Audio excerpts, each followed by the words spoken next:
Hi, welcome back everyone. It's Amy. So as promised, we are going to start to talk about relationships today. All human beings have a need for love and for belonging, to love and to be loved. However, these needs are met in a variety of ways. Everyone experiences the need for companionship, friendship, and love.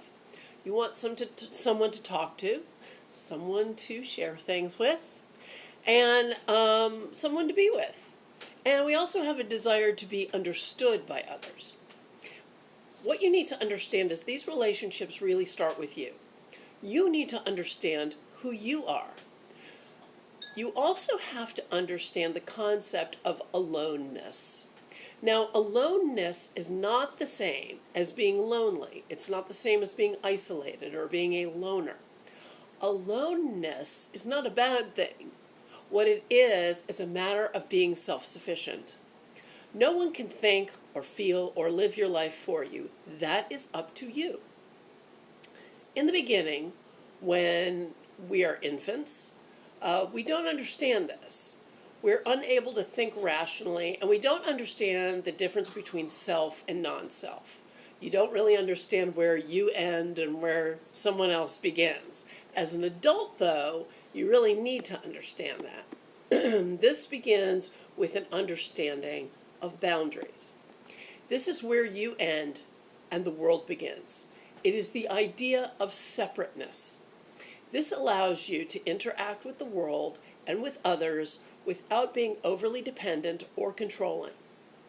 Boundaries set limits on how far or how close or how involved you can be with someone else in your relationships. Boundaries are essential links that define relationships. For example, you wouldn't have sex with your attorney or with your doctor.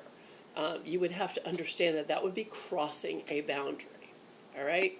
Another thing to understand is individuation.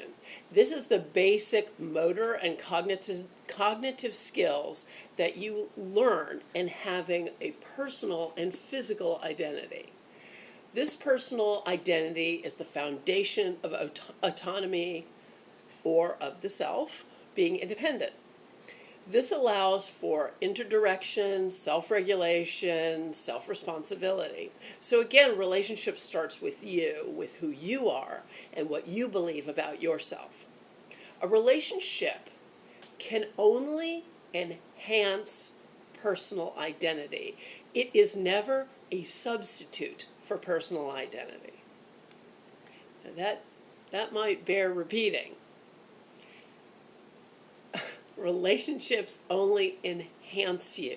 They do not define you. They do not make you who you are. They do not give you an identity.